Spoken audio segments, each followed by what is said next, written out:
Bonjour à toutes et à tous, c'est Stéphane pour la chaîne Foilier. Je vous remercie de me retrouver chez moi et donc chez vous. On va parler d'un sujet qui est un sujet vraiment très intéressant.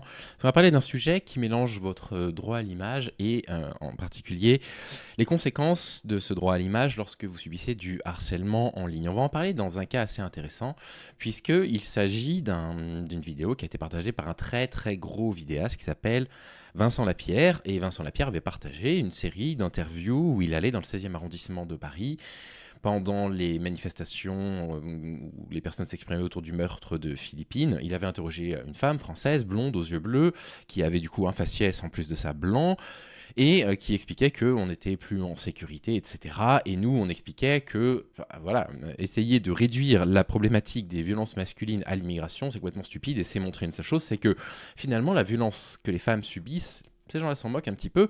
Ce qu'ils veulent, c'est avancer un agenda, pour le coup, qui est un agenda islamophobe principalement, mais qui est un agenda xénophobe également.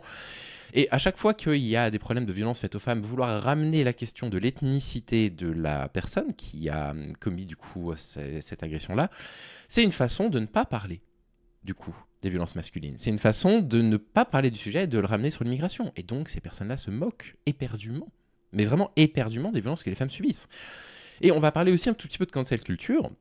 C'est intéressant parce que vous savez que ces vidéastes de droite et d'extrême droite n'arrêtent pas de dire que la gauche produit de la cancel culture. Et on a en fait envie de se poser une question. La question qu'on a envie de leur poser, c'est de dire qu'est-ce que vous connaissez comme exemple d'une œuvre ou d'un artiste qui a existé.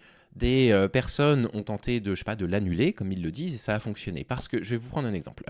Vous avez le cas de Depardieu, par exemple. Il y a eu des millions de Françaises et de Françaises, des millions. Vous savez déjà ce que ça fait 1 million, l'Armina. Il y a eu des millions de Français et de Françaises qui se sont indignés des propos de Gérard Depardieu. Est-ce que ça l'empêche d'être invité sur des plateaux à la télévision, qu'il y ait des documentaires sur lui, que ses films soient toujours diffusés? Pas du tout. C'est-à-dire que même quand vous avez plusieurs millions de personnes qui sont scandalisées par l'attitude de quelqu'un, ça ne suffit pas pour faire annuler cette personne, pour dire de la cancel culture. Et donc, qui peut canceller finalement? Les personnes qui peuvent en canceller d'autres, ce sont les puissants. C'est toujours un rapport de force qui permet à un puissant de dire moi je vais amener telle ou telle idée sur le devant de la scène, moi je vais décider que ça on peut en parler, que cette personne-là on va pouvoir l'inviter, etc. C'est eux en fait qui sont sur ce terrain-là et qui vont considérer que, oh mon Dieu, la blague de Guillaume Meurice nécessite un licenciement. Qui a été sanctionné? Qui a été licencié sur CNews parce qu'on s'est indigné de propos racistes ou de propos, je sais pas, sexistes? Personne. Et on a eu un excellent exemple là très récent, on a eu un excellent exemple avec Cathédrale Osseuse, notre camarade Cathédrale Osseuse, qui a reçu un message de Vincent Lapierre en privé. Donc Vincent Lapierre n'a pas contredit, où il le menace de poursuite judiciaire. Vincent Lapierre a fait une vidéo de 30 minutes. Cathédrale Osseuse en a utilisé un extrait d'à peu près 1 minute. Il a exercé son droit, ça c'est le droit français de courte citation, avisé de critique, avisé d'analyse, etc., tout ce que vous voulez. Et Vincent Lapierre lui a envoyé un message pour lui dire en fait je vais porter plainte contre toi si tu ne retires pas l'extrait. Sous menace de poursuite judiciaire, Vincent Lapierre, ex-collaborateur de Soral, pour qui la liberté d'expression semble si précieuse, on les entend toujours dire ça, la liberté d'expression, la gauche, elle en veut pas, mais c'est toujours eux qui nous empêchent de nous exprimer, veut que je retire mon tweet, 4 millions de vues, où j'utilise un extrait vidéo dans lequel il interviewe une manifestante qui tient des propos qu'on pourrait qualifier de racistes, ses propos à lui. Cathédrale Osseuse, c'est une chaîne de 7600 abonnés sur YouTube, attention, 7600 abonnés, Vincent Lapierre, c'est 519 000 abonnés, il a 512 000 abonnés de plus que Cathédrale Osseuse, et Vincent Lapierre, écoutez, montre à quel point, encore une fois, les militants de droite et d'extrême droite sont d'une fragilité absolue. C'est-à-dire qu'ils ont été tellement hégémoniques sur Internet pendant tellement longtemps qu'ils ont pu parler tout seuls, en fait, sans contradicteur, parce que les chaînes de gauche n'étaient pas assez importantes pendant plusieurs années, qu'aujourd'hui, dès qu'on va sur le terrain de leurs idées, la seule chose qu'ils ont, en fait, c'est de nous menacer. De nous menacer de procès. Vincent Lapierre, 519 000 abonnés, menace en procès une chaîne de 7 000 abonnés parce qu'il a utilisé une partie de son contenu. Moi, il y a un truc que vous ne savez pas sur la chaîne, un truc que vous ne savez pas, mais peu importe, je vous le dis comme ça pour que vous le sachiez, mais il y a je ne sais pas combien de chaînes YouTube dont je ne vous ai encore jamais parlé, parce que je n'ai pas spécialement envie de vous en parler, qui réutilisent mon contenu pour me démolir, pour m'insulter. Je n'en ai jamais parlé. Souvent, ce sont des toutes petites chaînes. Je décide de ne pas vous en parler parce que je ne veux pas leur donner l'heure, je ne veux pas augmenter leur, je sais pas, leur visibilité, et aussi parce que quand moi j'ai commencé YouTube, je faisais beaucoup de React également. Et je le comprends. Et je ne vais pas, maintenant que j'ai quasiment 14 000 abonnés, faire les gros bras, faire le fort avec les faibles et aller attaquer des chaînes qui ont 300 ou 400 abonnés en les menaçant de procès pour les forcer à retirer le contenu sur moi. Par contre, c'est évident que s'il y a des menaces de mort dans les contenus, oui, dans ce cas-là, je porte plainte et puis j'explique que il faudrait pas. Mais là, vous voyez, Vincent Lapierre menace un tout petit vidéaste Au nom de quoi? Eh bien, on va le voir au nom de quoi. Il dit, moi je préfère 1000 fois que ces personnes-là se défoulent sur moi, plutôt que sur cette jeune femme. Allez-y les gentilles personnes de gauche qui le veulent bien, montrez comme vous êtes bon. Donc il dit, moi en fait ce que je veux c'est surtout la protéger, parce qu'elle pourrait subir du harcèlement. Et bien ça c'est très intéressant Vincent, parce que figure-toi que le droit à l'image est un droit qui est particulièrement encadré en France.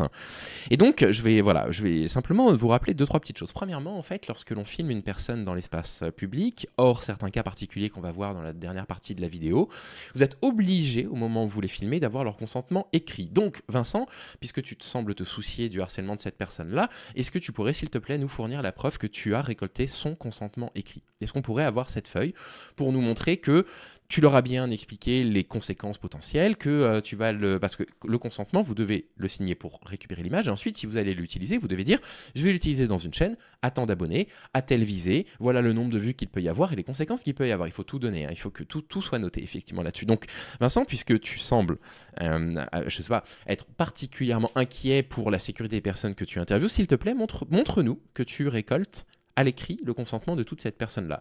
Il se trouve que je sais, de sources sûres, que ces consentements-là n'existent pas. Il n'y a pas un classeur, Vincent Lapierre ne fait pas signer de consentement pour ces personnes-là. Et donc, quand bien même la personne aurait consenti verbalement, ça ne suffit pas, mais supposons qu'elle ait consenti verbalement, je tiens quand même à vous rappeler un point du droit français qui est absolument fondamental, c'est que vous risquez 1 an d'emprisonnement et 45 000 € d'amende si vous l'avez signé sans consentement, mais il pourrait dire qu'il y a son consentement, mais également si l'image a été transmise sans la prévenir. C'est-à-dire que si cette personne se retrouve sur les réseaux sociaux de n'importe quel compte Twitter parce que l'hébergeur de la vidéo, à savoir la chaîne de Vincent Lapierre, a transmis l'image sans qu'on ait récupéré un consentement écrit de cette dame en disant « Est-ce que vous consentez à ce que je transmette votre image ?» vous risquez 1 an d'emprisonnement et 45 000 € d'amende. Donc qu'est-ce qui se passe? Ce qui se passe, c'est que si Vincent Lapierre a récupéré effectivement ce consentement écrit, les personnes qui sont responsables ensuite d'un éventuel harcèlement sont les personnes qui vont reprendre effectivement cet extrait vidéo parce que eux n'ont pas eu le consentement de la victime pour pouvoir partager la vidéo sur un autre média que celui auquel elle a consenti. En l'occurrence, la chaîne de Vincent Lapierre et pas le compte Twitter de Cathédrale Osseuse. Mais en l'absence de ce consentement écrit, la personne qui en est responsable, c'est vous, Vincent. C'est vous, Vincent, qui êtes potentiellement responsable. C'est-à-dire que si cette personne subit du cyberharcèlement sur les réseaux sociaux, c'est de votre faute, parce que vous n'avez pas récolté son consentement écrit, parce que vous ne lui avez pas expliqué sur quelle chaîne ça allait passer, etc. Et donc, avant d'aller jouer les grands chevaliers là, et d'essayer de faire croire que vous êtes contre le harcèlement et que c'est pour ça que vous agissez de cette façon-là, hein, vous le voyez un petit peu ici.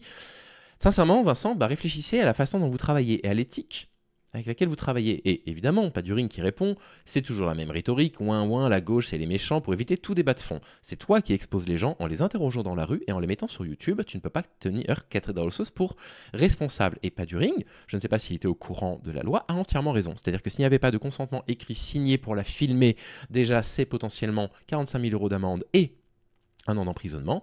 Et s'il n'y avait pas de consentement écrit pour la diffuser, c'est exactement la même sanction que vous risquiez, Vincent. Donc c'est vous qui êtes potentiellement dans l'illégalité. Et derrière, il dit, celui qui fait ouin ouin, c'est l'autre qui pleure parce qu'il a perdu sa publication à 4 millions de vues.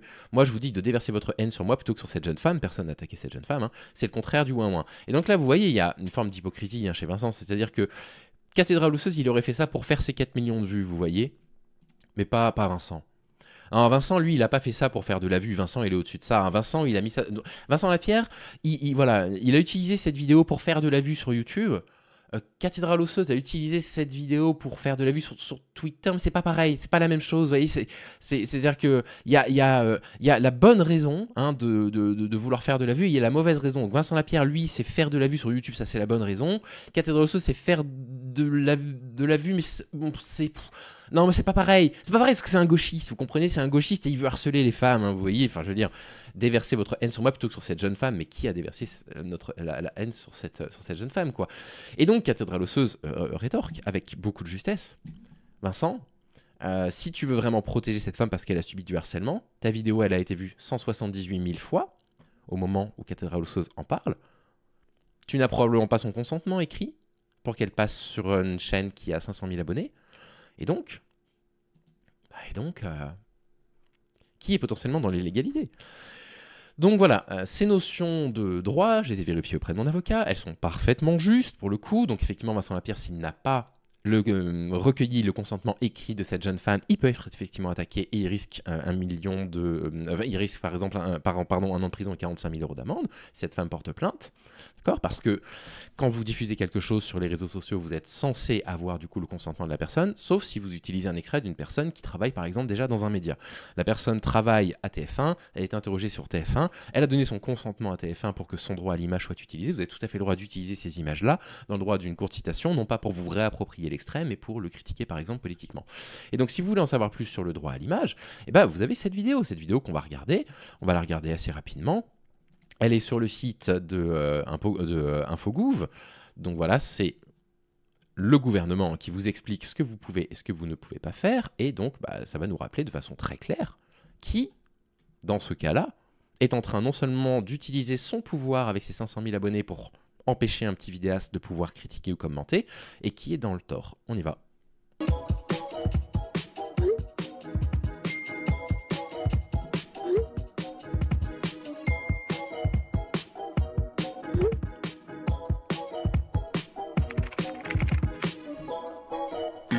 On peut publier ma photo ou ma vidéo, bien évidemment, sur Internet sans mon autorisation. Eh ben c'est faux. Ça commence comme ça.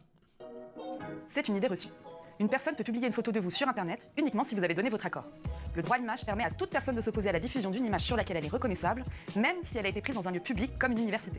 Cela concerne tous les supports, un site Internet, mais aussi un blog, un réseau social.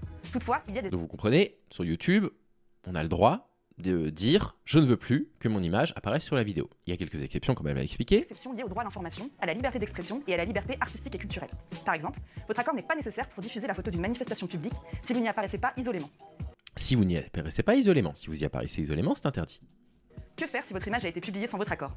Demandez tout d'abord à l'auteur de la photo de la retirer. S'il refuse, vous pouvez contacter le site internet ou le réseau social, selon le cas, pour lui demander de dépublier votre photo. Vous pouvez aussi porter plainte au commissariat de police ou à la gendarmerie. Une procédure auprès du juge est également possible pour obtenir le retrait de l'image en urgence. Voilà, bon, je pense que c'est assez clair. Je pense que c'est très clair. Vincent, j'aimerais que vous nous produisiez la preuve que vous avez recueilli les consentements écrits de toutes les personnes que vous interviewez dans votre vidéo de 30 minutes pour nous assurer que vous êtes dans votre bon droit de partager leur image sur Internet avant d'aller accuser les gauchistes de harceler. J'aimerais que vous puissiez produire ça, s'il vous plaît. Produisez-nous ce document, vous le produirez, je ferai une vidéo ensuite pour m'excuser auprès de vous si vous avez récupéré leur consentement en disant que j'avais eu tort. Et en attendant, ce serait bien que vous n'abusiez pas de votre position de pouvoir et de force avec vos 500 000 abonnés pour empêcher un vidéaste de 7 000 abonnés, mais quelle fragilité il faut avoir pour faire ça en le menaçant de poursuites judiciaires. Parce que la cancel culture, encore une fois, vous nous montrez la preuve qu'elle est du côté des puissants, de ceux qui ont le pouvoir. Voilà ce que je voulais vous dire. Je vous souhaite en tout cas de prendre soin de vous. J'espère que tout va bien. Passez un bon dimanche et je vous dis à très vite. Salut les amis.